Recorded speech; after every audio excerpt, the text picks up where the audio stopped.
Je pense sans cesse à toi. Hello and welcome to The Foretop. It's a roundtable discussion of today's hot-button topics in food and beverage. I'm your host, Catherine Cole.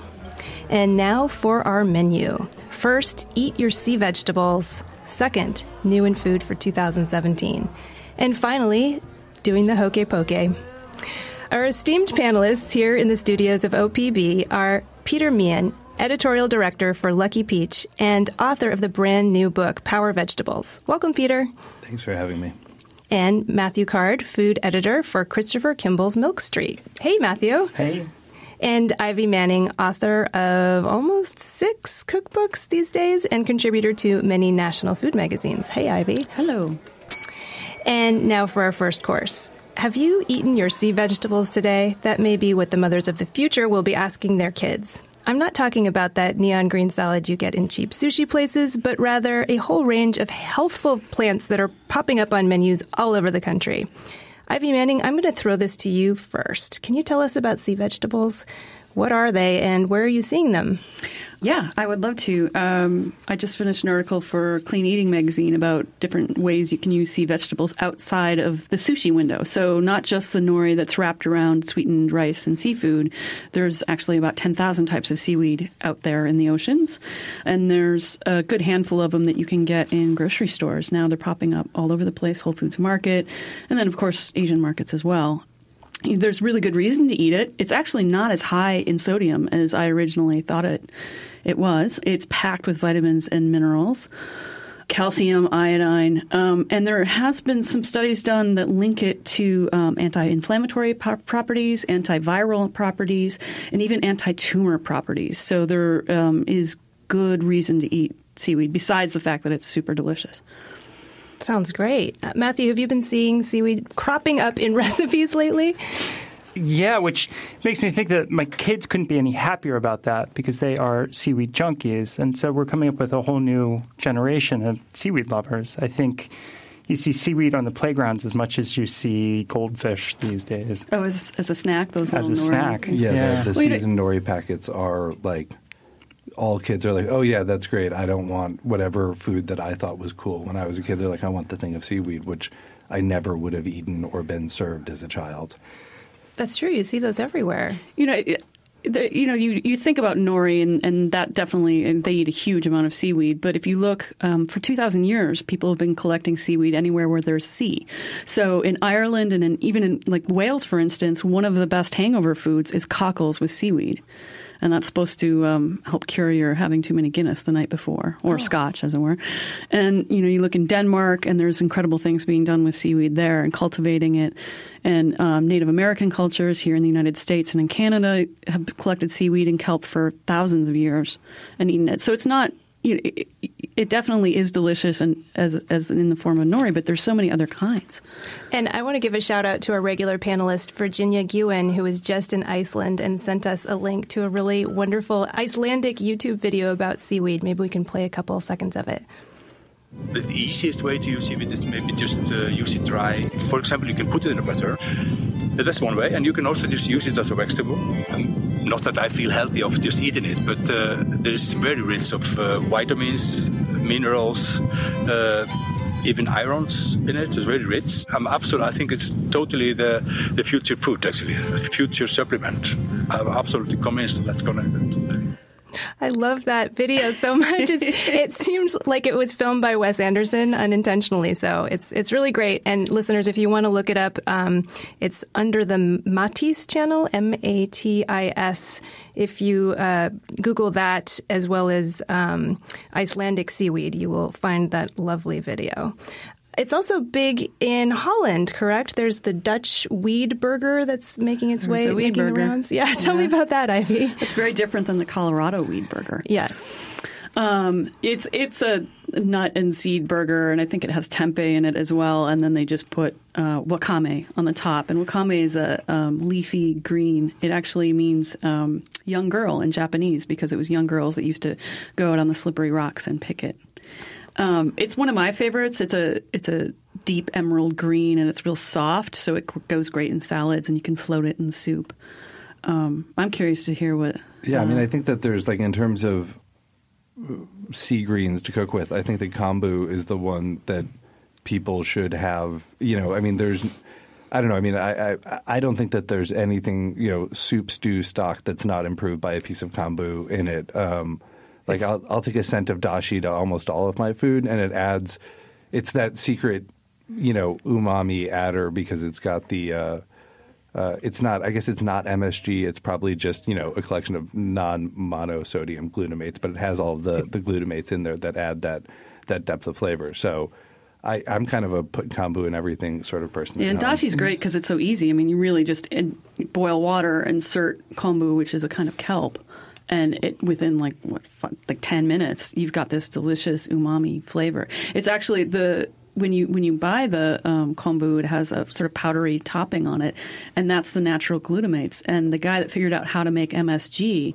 loved the flavor of dashi broth. It's so important in Japanese cuisine, and he figured out it was that white on the kombu itself. It's actually glutamates are in all of the natural glutamates are in all of the edible seaweeds that we eat, and it adds that extra something.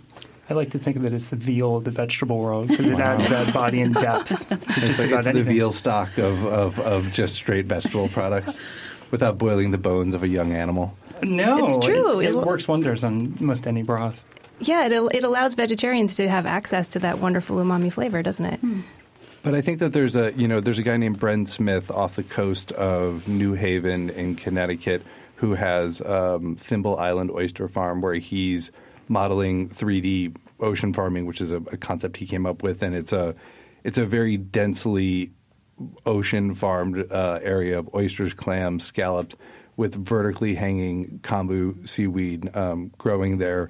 It's no inputs. It restores the water because they're all plants and animals that clean the waterway instead of taking nutrients from it. But I know that his challenge is to really make that farm work is to find an audience and an appetite for seaweed, sea vegetables, whatever you want to call it in America. And I think that that's been a big challenge for him. But I know one of the things that he's doing right now that I'm really excited to get to try when the animal comes of age is he's working with a farm and feeding kelp to cows.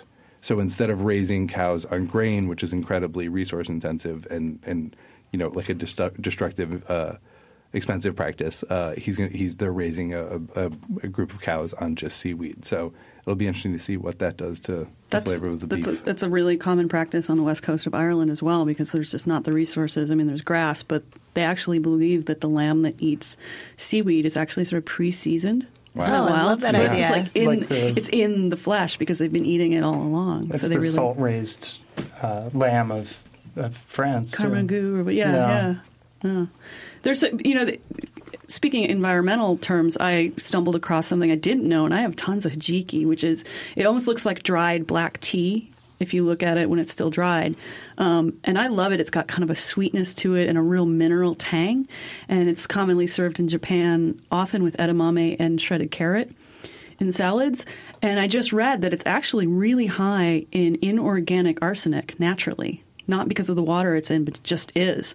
So the Great Britain, Canada, and the United States all have kind of said, maybe don't eat that. But the USDA hasn't stepped in and said, take it off the market. It's just generally a tablespoon a week. If you want to not get poisoned, aren't you supposed to eat a little bit of the poison at a time? If you want to murder somebody, you should just eat that constantly. Or deprive them of hijiki and then hit them with a big dose of arsenic. You like that carrot salad, didn't you, hon? You signed that life insurance policy, right? Yeah. No, it's about a tablespoon a week is totally fine. But it was interesting to read that. I mean, not all of them are edible. So if you like the sound of seaweed, maybe don't go out and scramble on some rocks and pick it because it's just like mushrooms or any wild foraging. You have to know what you're doing or you could get sick. I just love how many directions this conversation is going. I mean, this sustainable farm in the ocean. I'm so excited about 3D ocean farming. I'm so excited about the applications in cooking and the nutrition. I mean, I can't believe we haven't been talking about seaweed for the last 25 years. I did find a book called Cooking with Sea Vegetables that was published back in 1986. It is a vegan macrobiotic cookbook, and I just want to give a shout out to those authors who were way ahead of the curve. But there's a new book out by a Dutch seaweed expert named Lisette Kreischer, I believe. It's called Ocean Greens, so people can check that out if they're interested in learning more. I really liked it. It's all vegan, but it's very forward-thinking and very modern and very Danish. It's got like the real Nordic kind of feel to it, and it's got a lot of really great information about the health benefits. And I'm curious, with the gentleman in the room, if you've ever tried nori butter. That seems to be popping up on a lot of menus and a lot of magazines. It's a compound butter with nori in it. I made it. I actually just made it for a pot of soba noodles with asparagus a couple of nights ago. And, the interesting thing about miso butter or nori butter, there's a magnification of flavor there where it's so much greater than the sum of the parts. And it's fantastic. My kids will just eat it on toast, on eggs. It's really hard to beat. I haven't, but I'm going to take that one home and try it on them. Well, and it seems like seaweed is popping up in everything now, not just butter, but on top of cocktails and in pasta or everywhere. I feel like I've been seeing it not just in Asian applications, but... Yeah, well, I mean, if you look at how many different cultures actually use it, I mean, even the Romans used it for arthritis, for anti-inflammatory properties. When I was recently in Cork and Dublin, I saw Irish chefs using it in the really traditional ways of Ireland. So baking it into soda breads. They use wakame in mashed potatoes instead of kale for colcannon. Delicious. It's really delicious. So it's really exciting to see all these different chefs playing with it in different ways because it's better than salt. It's just got so much nuance to it. There's a lot to it, and each one's different. For instance, dulse has become very popular, especially among vegans. It's the bacon of the sea because if you fry it in a pan, it's crunchy and smoky, and it has a bite to it. And I don't think it tastes like bacon, but I eat bacon, so it's an exciting product to use. And you can crumble it over things. It's awesome on popcorn. Oh, wow. Yeah, I mean, that's the whole, like the furikake thing. Like, I think, like, that's – I mean, it's not the healthy eating end of seaweed, but, like, any sort of, like, Japanese shaker full of, like, seaweed and sesame seeds, is a good thing to shake over popcorn or – a spoon. Almost a bowl of rice when you're lonely and you didn't have enough time to make dinner, and that's it. And that, and all that deliciousness comes from the seaweed in it. It's interesting, too, because now that there is starting to be a market, there are more people that are starting businesses. And there's Maine Coast Sea Vegetables that was 1971 when they started. And that's the one you're going to see most often in grocery stores. But now there's all these other brands coming to fore and different kinds. There's one called Devil's Apron. I just love that name. It's a different kind of seaweed that's related to kombu, but it can be eaten more like noodles. There's sea palm, which looks like little miniature palm trees when the tide is in, and that one has a really meaty crunch to it. It's kind of almost like a jerky, like a sea jerky. So I predict that there's going to be a lot of this stuff coming to market, and more people are going to be aware of it.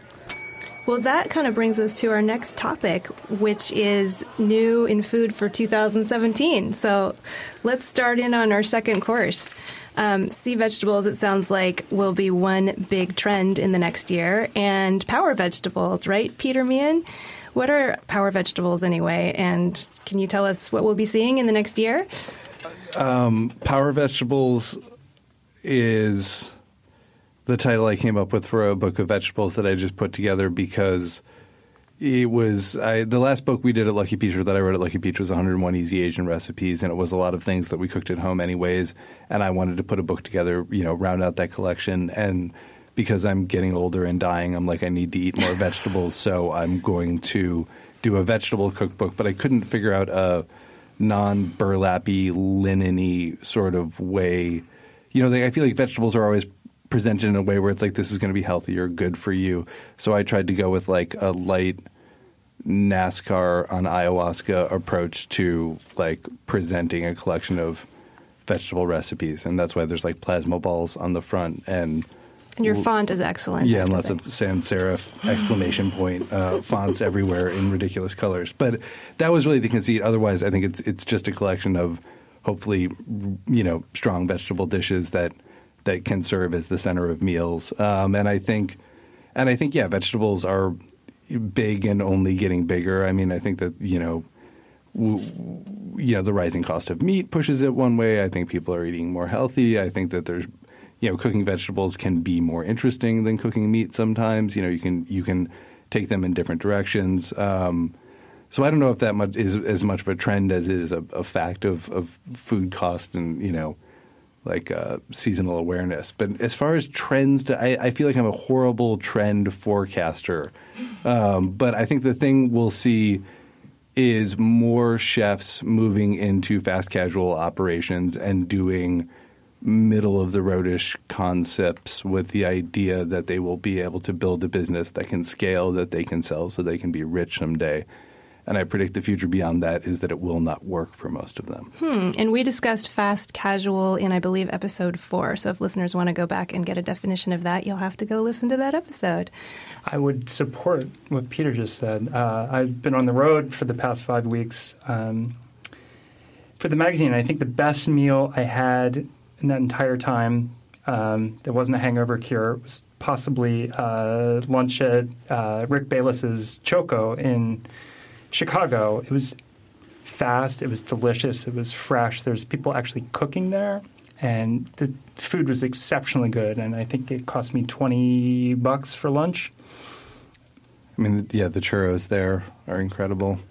Did you go to Superiority Burger in the fast casual space? Not to derail from trends into fast casual. I have not, though. Brooks Headley I'm a huge fan of what he's doing for vegetables. I grew up in punk rock many years ago, so know him from all his various bands and just Born Against era. Born Against. But and Superiority Burger, for anybody who doesn't know it, is a small restaurant in the East Village run by a guy named Brooks Headley, who was a 4-star pastry chef and now is doing vegetarian burgers for like $6 a pop and lots of exciting vegetable cooking. And that's a restaurant that I would like to see duplicated the world over and available on every corner. But I think that the more we'll see chefs doing pizza and burgers and things like that and trying to build these scalable businesses. And I think that it's harder to do that than initially people expect it to be.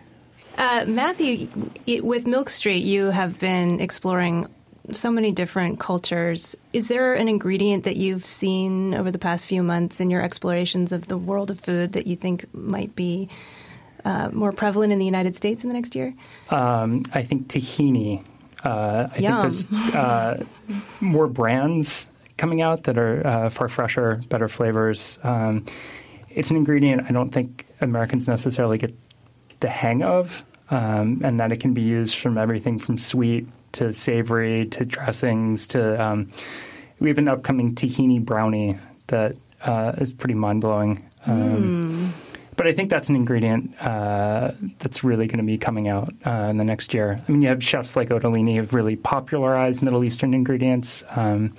Michael Solomonov at Zahav. It's coming up. I love tahini, and I put it in everything, so I'm happy to hear that. How about you, Ivy?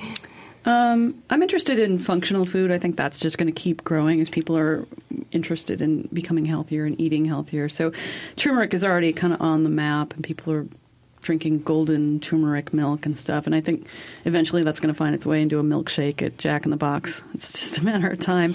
There are some other ones that I'm really interested in that are, not new in other cultures, but that we're discovering. And for instance, moringa, which is a kind of green that's grown in South India. I believe it's South India. Yep. And it's just packed with vitamin C. It has tons of calcium in it, and it's really a very pleasant flavor. It's nothing you have to get used to, so I think it's more likable than kale. I don't know, Peter, if you the displacement of kale in 2017. Yeah, the K word has got to go away. For seaweed? Yeah, I think another thing that we're going to see that I'm not looking forward to is way more weed cooking. Yes. Oh, yeah. Which I don't, As opposed to seaweed cooking. As opposed to seaweed cooking, just straight weed cooking. But I feel like the making weed culinary thing is going to be hard pressed, and people making tasting menus out of it and applying all sorts of culinary strategies to grass, which I don't know is. It's kind of a minefield because you don't know how much you're dosing your customer with, but we'll see what happens with that. Well, there's pretty stringent laws in Colorado, and Oregon just had a new law as far as edibles that you can buy in the store, like go pick up your space cake brownie. they're very, very tightly regulated, and candy bars, even on each square, it's labeled how many grams of the THC you're getting. I find the taste to be quite horrible. So anything I've ever had, I've had to kind of hold my nose and, down it. So I'm really interested to see. You have to like that taste to begin with. Otherwise, I don't see how that's going to spaghetti sauce and so forth. Right. It's pretty hard to work with. I mean, because you can just go to stores and buy it in certain states. There's now designer weeds. So I believe the Marley family is coming out with their own strains. A friend of mine just wrote the cookbook for them. Yeah. And I believe Willie Nelson also has a few of his own special strains. So that's kind of interesting, too. You're getting this sort of like designer experience, and they have certain flavors. I mean, if you've ever been to one of these stores, the marketing's pretty hilarious. So it's going to, And the thing I worry about is the thing with predictions is like eating crow. So like if you've ever eaten like the seeds of a fresh weed plant, they're like kind of coriander-like a fresh coriander seed or something. So those like, what if those end up being really delicious and cool? And then in 2017, I'm like, oh, that's a great ingredient. I love it. Which I feel is like why predicting the future is such a dangerous proposition. Well, I'm going to go out on a cliff. I need to say something about beverages because I'm a beverage person. I have a rosé book coming out, so of course everyone will be drinking rosé in 2017. But actually, I have a cocktail prediction. And that is that I think we're all going to want to be soothed in 2017, especially after this terrible election cycle we've been in. So I am predicting that we're going to see succulent plants, the juices of succulent plants in cocktails. So aloe juice, cactus water, more prickly pear juice, more coconut water, agave. Also, I think rose water is very soothing. So I think we're going to be seeing more cocktails that just soothe the soul and soothe the stomach and just make us all feel very relaxed and happy. So we can pair those with our weed dinner? Right? Yes, exactly. Catatonic? Yes. Oh, and also I want to give a little shout out to episode 1 in which we talked about food waste. And I do hope and believe that within the next year there will be more products that sort of publicize the fact that they are made with the ugly fruits and vegetables that didn't make it to the supermarket shelves. I think that would be a cool niche to get into, and I hope people will embrace the ugly foods that people don't buy fresh that really are just as delicious. So there's a bunch of supermarket chains, one in France, 2 in UK, that are doing ugly veg or knobby veg campaigns to try to get, you get 20% off if you buy the carrot that's not perfectly straight. And then I know in San Francisco, I believe it is, there's a initiative in a CSA box where you're getting the not so perfect, a spot on the apple or whatever, something that they can't sell at the grocery store, but you could buy at a reduced rate.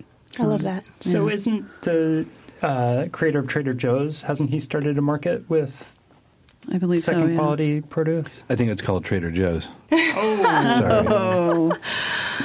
Sorry. I think you might be right there. I'm just a man of unpopular opinions today. I'm anti-weed cooking and anti-Trader Joe's. That's all right. We're here to debate. I'm going to make my prediction, and I think it's going to be the return of gluten. I think we're all going to accept it. We're going to be smarter about it. I think there's going to be the rise of better grains, and I think cooking as a whole is just getting smarter. Are people are more exposed to better ingredients, better understanding about what they're eating, rather than just cutting things out of their diet. Yeah, I think a continued internationalization of the way that we cook and where we draw the sources of cooking from. I mean, I think that's happening and will continue to happen and makes food better and makes cooking easier and more interesting.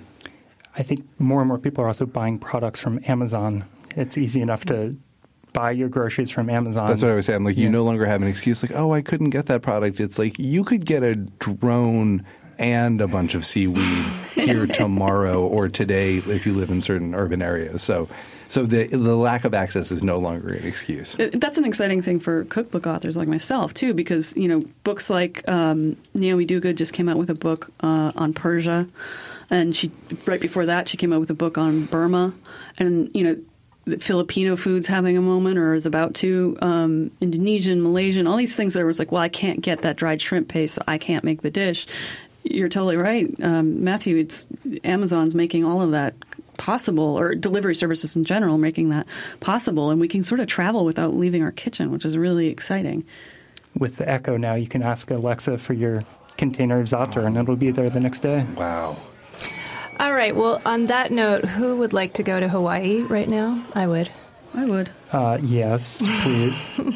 So I think it might be time to move on to our third course, which I'm sorry, the title I came up with is Doing the Hoke Poke. We've all been there. Apologies. I was tired. The Hawaiian raw fish salad poke is ubiquitous these days in certain dining metropolises. Or is it metropoli? I don't know.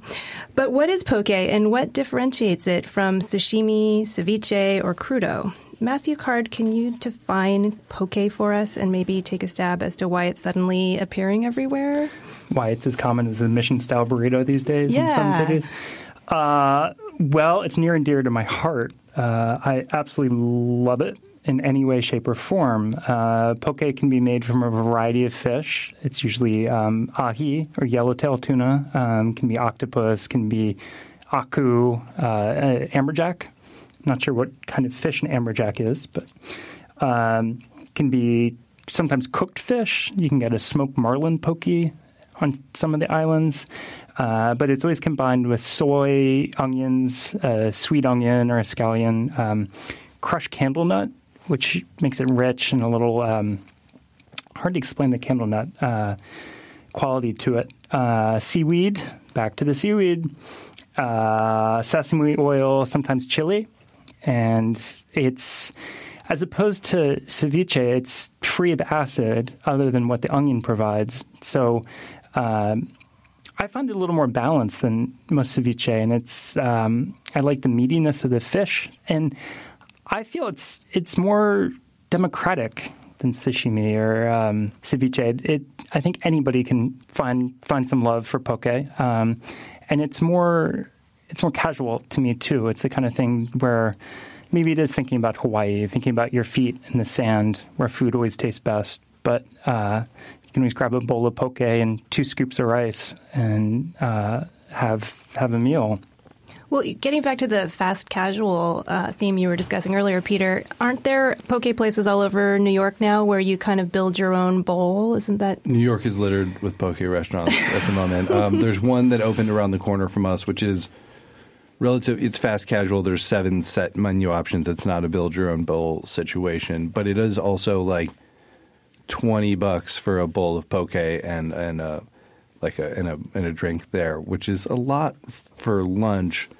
And we've also found at the office that 2 hours after eating a bowl of poke, you are ready for lunch again. But I don't know. I mean, I had a really hard time accepting poke in New York City until this place opened and made it impossible to ignore, just because I felt like the context of like going to a supermarket, or like there's a liquor store near Honolulu called, I think, Tamura's, and it's like a liquor store with a great poke counter at the back of it, and going there and getting a couple tubs of poke and like driving up the mountain to like the top of a park and eating it, and it was like not an expensive thing. It was a normal part of like the experience of going to Hawaii, as where in New York it's been commodified and lightly sushified. You know, like they're trying to create a vibe of this is a thing that you should pay a little bit more for, but it's good for you and you'll like it. I don't know. It's been I don't know that I'm ready to accept poke into my heart in New York City.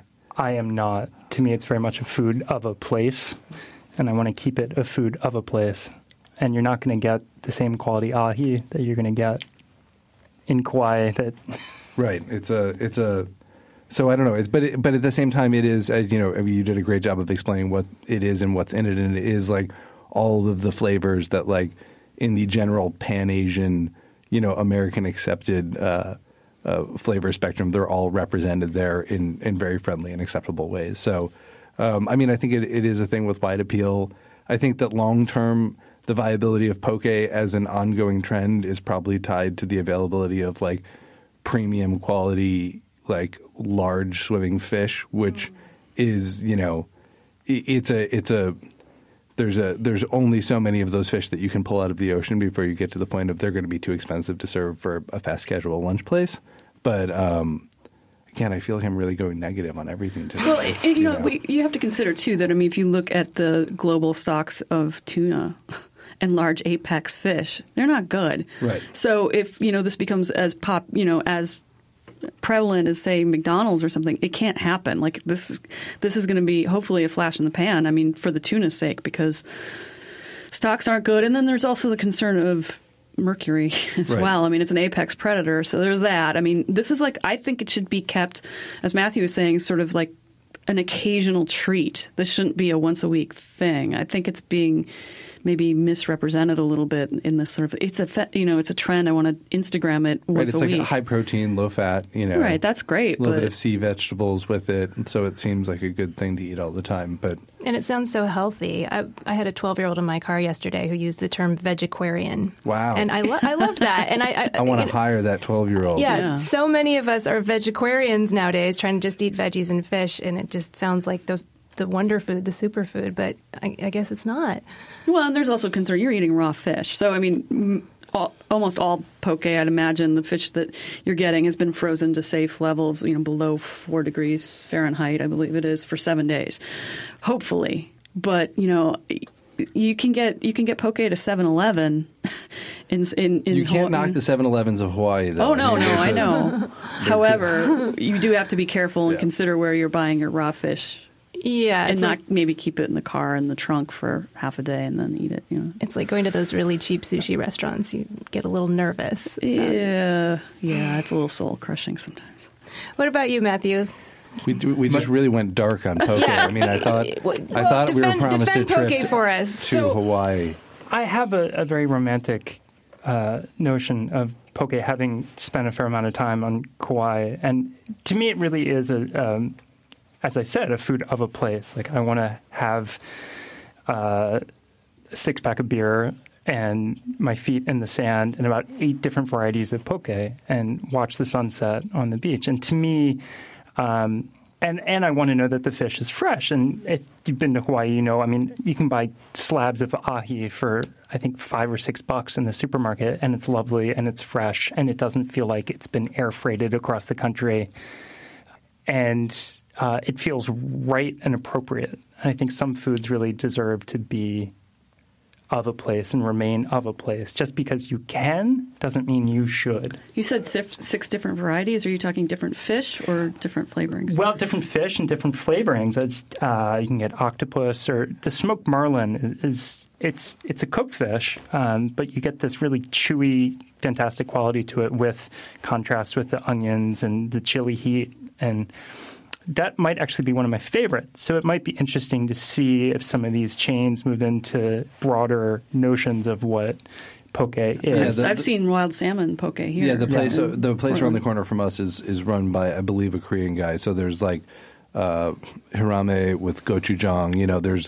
There's kind of like more Korean informed versions of poke. And I think, the thing is it's not that like food from a place should stay in a place, like it needs to stay in that box, but it's that the decontextualization of the eating experience changes the dish, and I think I find that's true of ramen in America, is that ramen experience is different here than it is in Japan. And once you get hooked on the Japanese version of it, it's hard to go back to a place with like appetizers, because it's like, no, it's supposed to be very fast and hard, and the soup comes and then we leave and we only talk to a vending machine. So I think that's the same thing with like poke, is like being in line behind a bunch of better dressed people than me who are all paying $25 for their lunch so we can go back to our offices and eat at our desk and continue to type, is different than like, watching the sunset at Kauai.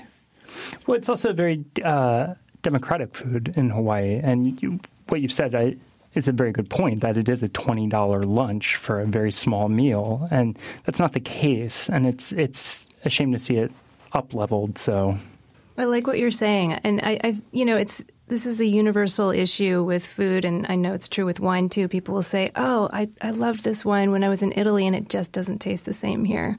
There's something really special about traveling to a place and tasting the food of that place in the place, and you can't fast casual that. You can't replicate that by standing in line. Well, that's interesting. So we're all kind of on the fence about poke. Oh, I love it. It's a treat. It's a treat. It's a treat. Do you want to step in with a defense of poke? I love the idea of it, but... Is Portland awash in poke? Somewhat. Yeah. Yeah. Yeah. A lot of grab-and-go gourmet delis, and now one that's just poke just opened up. Well, it'll be interesting. Let's keep an eye on this. Poke, the the froyo of 2017. Yeah. Let's keep an eye on this, and I hope that there will be some fish left in 2018. Well, that was kind of a sad note, so let's have some dessert and cheer ourselves up. I am going to go first and share a little something I stumbled across this week. And you all probably saw this a year ago. I'm always slow on the uptake, but I stumbled across this really funny satire documentary short on Vimeo. It's also on YouTube. It's called The Timmy Brothers Water Makers. The thing that attracts us to water is its basic elemental quality. We talk about wetness or moistness. What is wetness? I know what wetness is for me. It's about these brothers in Brooklyn who blend artisanal water and they sell it in hand-blown bottles that are transported by donkeys. And the water looks so nasty, and it's taken from places like, I'm probably going to say this wrong, the Gowanus Canal in Brooklyn. You got it just right. The Gowanus Canal in Brooklyn. And the two actors, of course, they have beards, and they're completely deadpan, and they say these totally asinine things. And it's just hilarious, and it's a refreshing reminder to us all to just not take food too seriously, or beverages for that matter. Peter, what do you have for us this week? I have the opposite of that, which is a great movie about taking food seriously, which is Tampopo, the classic Juzo Itami film that's just been restored and re-released in America by Janus Films and Criterion Collection.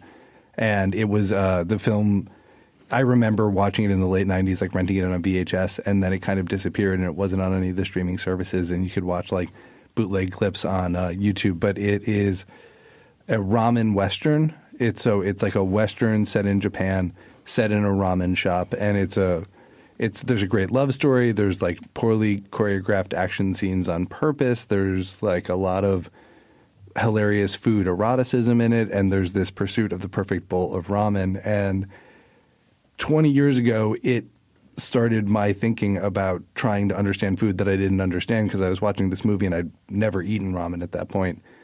And there was so many details that were so important to the characters in the movie that it taught me that there was a lot I needed to learn and ask about every part of a dish that I didn't know. And now, having been to Japan and written about ramen a lot, it's just it is still a really high watermark in terms of food on film, and there's still like a lot to learn about perspectives about a bowl of soup, if that's the sort of thing that you're into. Fantastic. So how can we watch it?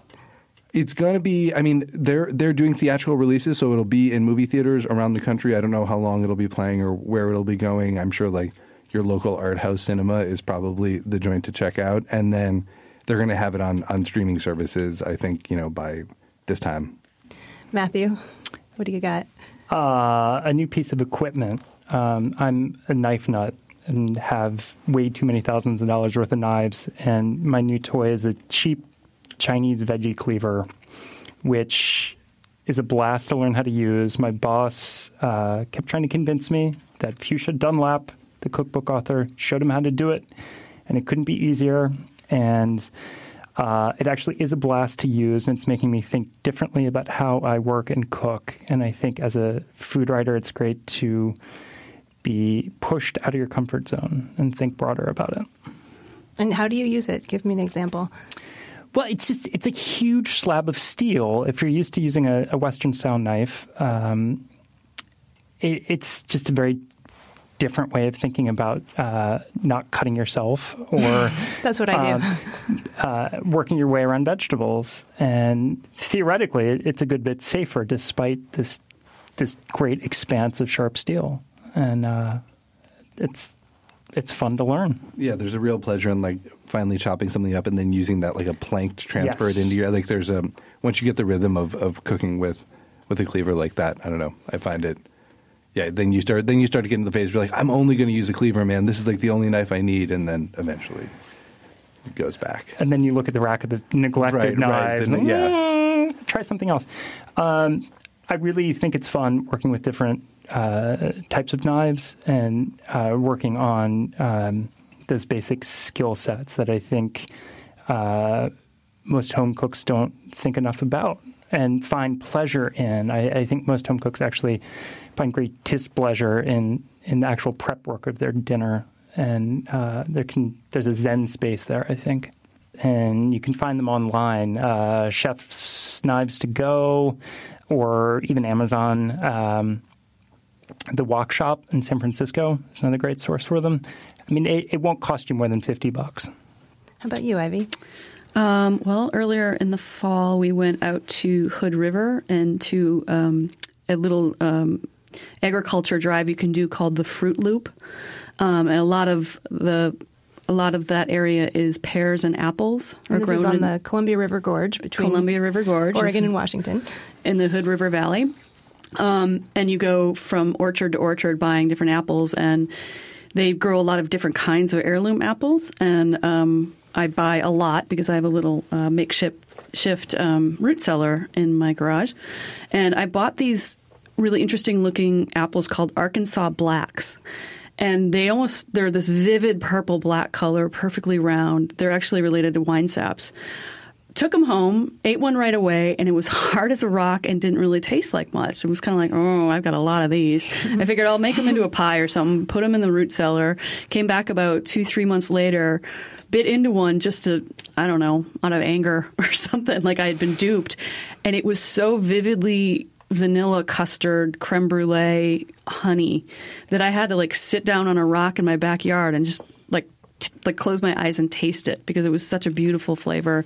So apparently then I read up on it, and these Arkansas heirloom black apples really need about 3 to 4 months of storage, and then they start tasting really great. So they come into the market late September, early October, but they really don't start tasting good until right around December, January. They really start to hit a sweet spot. So I really discovered something, and I'm so glad I hoarded so many of them because now I know they're delicious. Oh, it's so great to hear because it gets to be winter, and then suddenly those orchard fruits stop tasting so good. So, right. It's a great keeper. Wonderful. Well, thank you. Well, a special thanks to all of you wonderful panelists, Ivy Manning, cookbook author, recipe developer, and I think originator of the term farm to table. Am I right about that? Oh, I don't know. I wouldn't go that far. Just take it. Take it. Yes. Yeah, own it. And Matthew Card, food editor for Christopher Kimball's Milk Street, and Peter Meehan, author of the brand new book, Power Vegetables, and executive editor at Lucky Peach. You guys were great. Thank you. Thank you. Thanks for having us. Hey folks, we want you to savor the conversation with us. You can subscribe to The Four Top on iTunes, NPR One, or however you get your podcasts. And please leave us a rating. At facebook.com/thefourtop, you can suggest topics for us to discuss after you like our page, of course. And tweet us, please, at @4top, all one word. Today's show was recorded in the studios of OPB in the high-fiber, protein-packed city of Portland, Oregon. Our producer is Alex Ward. Special thanks to OPB sound supervisor Stephen Cray. And our theme music was performed by the incomparable wine importer Kermit Lynch. I hope you can join us for our next episode, and please tell your friends about The Four Top and give us some loving feedback at iTunes. Ciao. Nuit blanche, nuit blanche, nuit blanche. Did anyone leave a tip?